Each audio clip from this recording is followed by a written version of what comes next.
Hey, good morning, everybody. This is Chattin with CHAP. I am your host, Ginger Wade, and today we are going to talk about keeping that homeschool ball rolling, all your end-of-year requirements and your beginning-of-year requirements, so we can just kind of keep on rolling right over into the next year.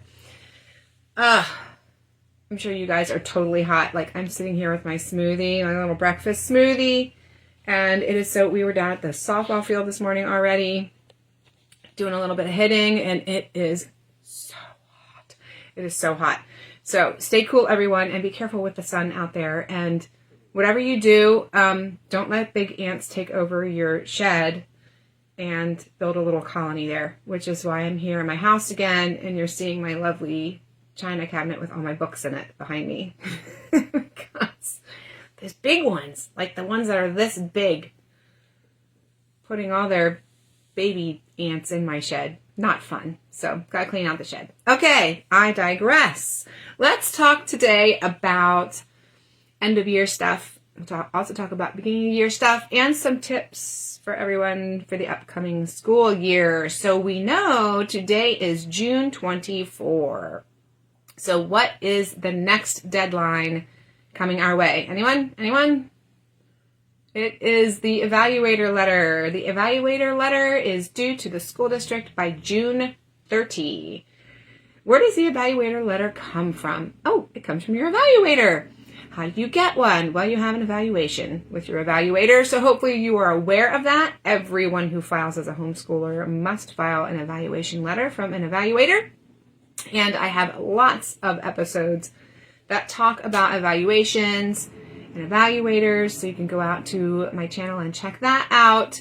But yes, you need to have your testing done and your evaluation done, and you take that little letter and you can hand it into the school. Now, there's a few ways that you can get that information to the school. You can walk in there and hand it in to the superintendent. If you do that, you can get a receipt to show that you dropped it off. You can certified mail it.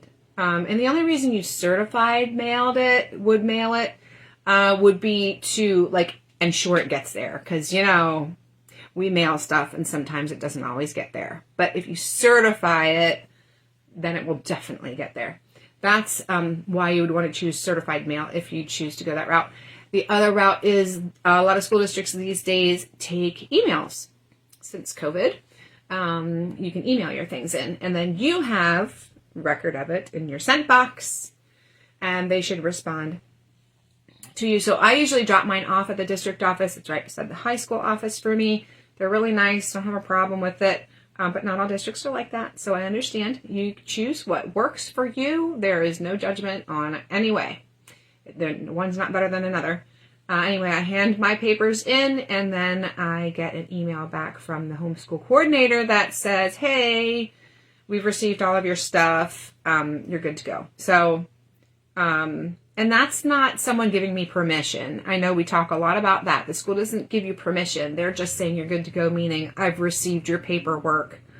So, you know, we have it on file. That's what I'm saying there. I'm not saying you're good to go, meaning they've given me permission to homeschool. That's not what I'm talking about. So that's the end of the year. That's it. Just that evaluation letter. Now, you want to make sure that you keep a copy at home. Keep copies of things like evaluation letters and affidavits and stuff at your house. That's important because in case the school district loses your paperwork, then you can go back and say, well, look, I have a copy of it. I can resend you another copy. And if you do have a receipt, you can say, look, you wrote back to me, or you received it from me this particular day. So, you know, what did you do with it? But anyway, so it's good to keep copies at home in case they do come back and say that they have misplaced it. That's never happened to me, but it must have happened to somebody, because that is the advice that we get to do. So 6 more days. If you have not had an evaluation by now, you really should have had an evaluation by now, and take some advice. Find an evaluator earlier for next year. Get yourself on an evaluator's list for earlier. Don't wait this long, because it's stressful for everybody. It's stressful for you. It's stressful for your evaluator. All the things. Okay. let's talk about the beginning of the next year. Now, the cool thing is when you take in your evaluator letter for this year, you can also take in your paperwork for the next year. So what is that paperwork? Well, you can use an affidavit, which requires a notary to sign it, or you can use the unsworn declaration, both of which are found on homeschoolpennsylvania.org. And you can use those straight up. If you choose to change any of the words on it, we ask you to take our name off of it, but you can use it exactly as it is. Just print it out, fill it out. There you go. So you need an affidavit or an unsworn declaration, not both. They pretty much state the same things. And objectives. So we also have objectives on homeschoolpennsylvania.org. There's elementary objectives and there's secondary objectives, and they're very generic. You can write your own, keep them generic. You do not need to write on their curriculum that you're going to use or any of that stuff. It does not have to be specific. It can be very generic. As a matter of fact, you can just use the ones that are on homeschoolpennsylvania.org. Just print them, put your kid's name at the top, and there you go. I use the same ones year after year.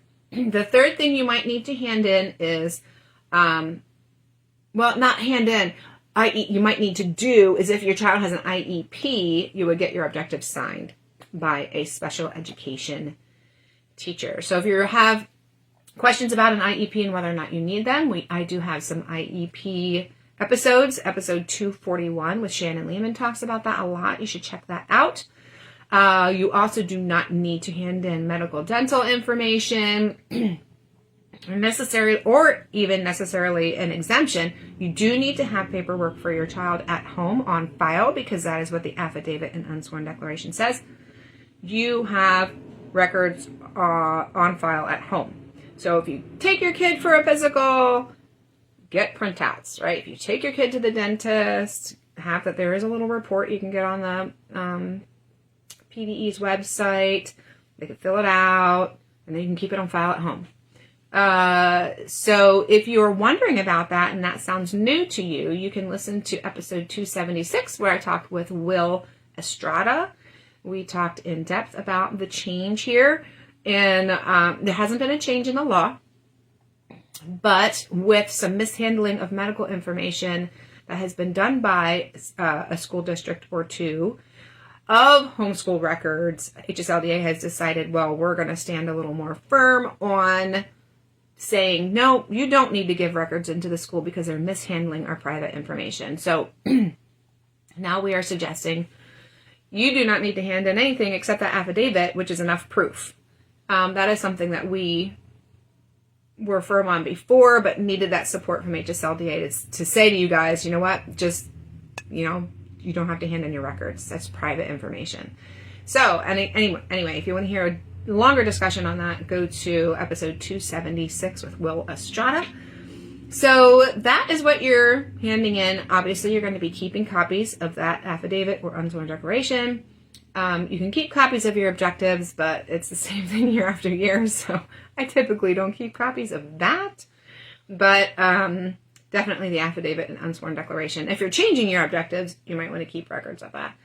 So I did want to talk a little bit about returning homeschoolers versus newbies. So if you're a returning homeschooler, meaning that you homeschooled for 24-25 and you're going to homeschool in 25-26, you can hand your paperwork in with your evaluator letter when you go in now. But your deadline, if you're a returning homeschooler, to get that new documentation in for next year is August 1st.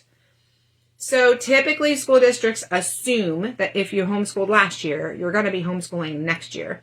So you can start counting your days starting July 1st, but you don't necessarily have to have your paperwork in until August 1st. Now, I don't know too many people who want to go to the school twice or mail in 2 certified letters or whatever. Typically, we all kind of package everything together and send it in once. I guess there might be school districts who get a little fussy about when to receive things. I don't know. But you can hand them all in at once, and once it's done, and there you go. Now, if you're brand new, meaning you've never homeschooled before and you're just getting into it, by the way, congratulations. Or your child was not 6 yet, and now your child is 6, and you're like, okay, I need to file now. when do I have to have that done? So your deadline is a little bit different. It would actually be 3 days after the beginning of your local school district's school year. So if your school district, say, starts September 2nd, you would have to have your paperwork in by September 5. 2, 3, 4, maybe 4. But the reason for that is children who are not listed as homeschoolers are expected to be in school, and there's truancy laws, truancy issues. So the 3 days of truancy, and then you start to get in trouble. So if you are planning on homeschooling your child, they've never been registered for school or anything like that, it is best to get your paperwork in before the beginning of school, just to avoid any entanglements with truancy. So I haven't really heard, well, there has been issues with that in the past. I don't know about recently if there's a lot of stuff like that. But if you know, like if we're sitting here and you're listening to me and you know you're going to be homeschooling and you've never filed before, get your paperwork in. I mean, there's really no reason to wait unless you're confused. And then you're at the right place because our YouTube channel has all that information for you. Homeschoolpennsylvania.org has all that information for you to help you get your paperwork in and get you started with homeschooling. So that is what I wanted to mention if you're new versus not new. And then also compulsory age. If your child is not 6 before September 1st, then you don't need to worry about filing this year. Enjoy flying under the radar. So I do have a compulsory age episode out there in the law playlist. I think it's like episode 80 or 89. I can't remember. That was a while ago. But it explains all the compulsory things. But pretty much what you need to know is if your child's not 6 before September 1st, don't worry about paperwork. Yay! So some things I want to say to you. So that's really that's keeping the ball rolling paperwork-wise. That's the stuff you got to do. Hand in before June 30th. You know, get it rolling for this next school year, and you can start counting days July 1st if your paperwork is in. If you're brand new, you can't count days until your paperwork is in. If you're returning, you can start counting days because they are assuming that you're going to keep homeschooling. So if you're brand new, get that paperwork in so you can start counting your days starting July 1st. So the school year runs July 1st through July 30th. That's how that works. So now I'm going to give a few more tips. We talked about paperwork. I'm going to give you a few more tips here. Things to ponder. If you have a senior this year, be starting to think about graduation now. Okay, if you're in a co-op, talk to your co-op leaders. Do we have a graduation ceremony? If you're in a larger group or organization support group, talk to your group. Do we do a graduation ceremony? Or plan to come to CHAP next June because we will have a graduation ceremony. But it is important to start thinking about these things now. I know there are co-ops and groups that form their senior graduation planning stuff early, and then you can't jump in. Do not wait until May. I mean, so my daughter graduated in May. So we started talking about plans in January. It's just a bunch of moms from our co-op. Whoever has a senior gets together, talk about what they want, what the kids want, and we do it. And we start doing that in January so that we are well prepared. So don't wait. So, and watch my senior week videos. That'll help you get prepared for your seniors last year of homeschooling. Co-ops, evaluators, testings, have them in mind. Have them in mind. If you do not have an evaluator, if you need to do testing this year, put it in a notebook, put it in your phone. I know you guys have phones. I know you can do reminders, just like for February. Okay, talk to the evaluator. Testing, buy something online and have it ready. You don't have to take it yet. You can wait until March or whatever, but don't forget these things. Like give yourself a little list. Do not overcomply. So like I said, all you got to do, affidavit, unsworn declaration, objectives. That's it. Do not overcomply. If they ask you for your driver's license, if they ask you for your diploma, if they ask you for your kids' birth certificates or anything like that, oh, hey, fill out this online portal that we've made for you so that it's so easy for us to keep track of you. No, you do not need to do those things. And there are school districts who write letters out that say, you have to do this stuff. This is how we're doing it now. Well, no, that's not what the law says. You do not have to do those things. So do not overcomply. So I have an overreach and overcomply video. I can't remember the number, but if you look for the word overreach and overcomply on the YouTube channel, you'll find it. If you find that your school district is overreaching, if they sent you a letter that says that they are going to require more than an evaluator letter, an affidavit, or unsworn declaration and objectives, you need to contact us or HSLDA and let us know, because they're not allowed to request more than that. So keep your eyes open for that. And you know what? Did you get a law booklet at the convention? Do you have one of our homeschool law booklets? Have you printed it out off of homeschoolpennsylvania.org? You can take it in and say, here's the homeschool law. Can you show me where I'm supposed to do what you're asking me to do? Or just say, here's the homeschool law. This is what I'm required to give to you. And you don't have to be snarky or mean about it. You can just educate them, because sometimes they just don't know. And they just think, well, this is going to be easier for us. It's going to be easier for them. Everything's digitized now. We're just going to have everybody be online. Then that way we can keep track of them and we can send them emails about their health screenings, and all the things they always do. But that's beyond what is written in the law, and you do not have to do it. So check that out. If you have a question about it, if you think there might be overreach and you're not sure, feel free to write in. Feel free to comment below. chaponline.com. There's a contact form. You can write in to us or message us on Facebook. We're happy to take your questions. If it looks like something that's a little more sticky and we need HSLDA, we'll definitely get you connected with them, and hopefully you're a member with them.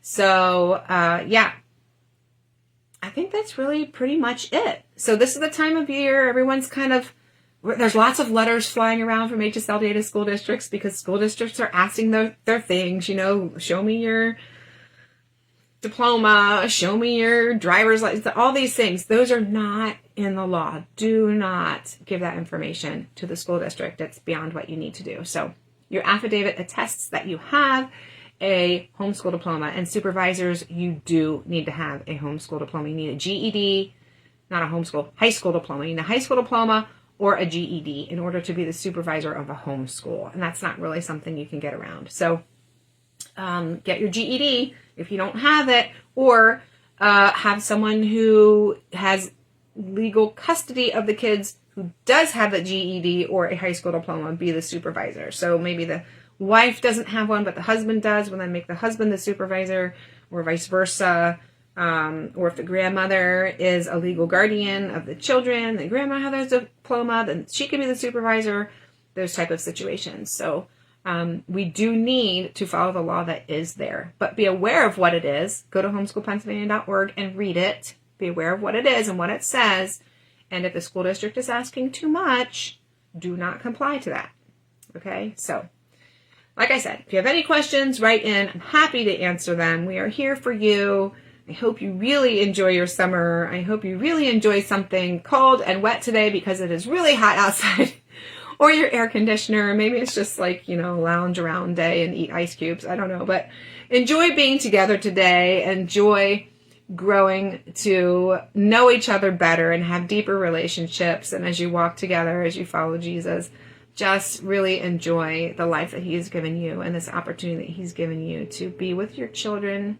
Enjoy them while they're home. And once they leave, I have some that are gone, and the relationship is still sweet and it's still good, but it's good to know that you've raised them and done the best that you can. But you're still there to help them when they need it, right? So enjoy your time, and I will see you again probably in 2 weeks. I think Rose on next week. And oh yes, I'm going to be talking with Zan Tyler next time. She is a homeschooling founder in the state of South Carolina. She is a firecracker. We're going to be talking about some serious homeschool freedom stuff next time. So tune in. Otherwise, I will see you next time and be answering your questions if you have them. All right. Thanks for watching, everybody. We'll see you later. Bye now.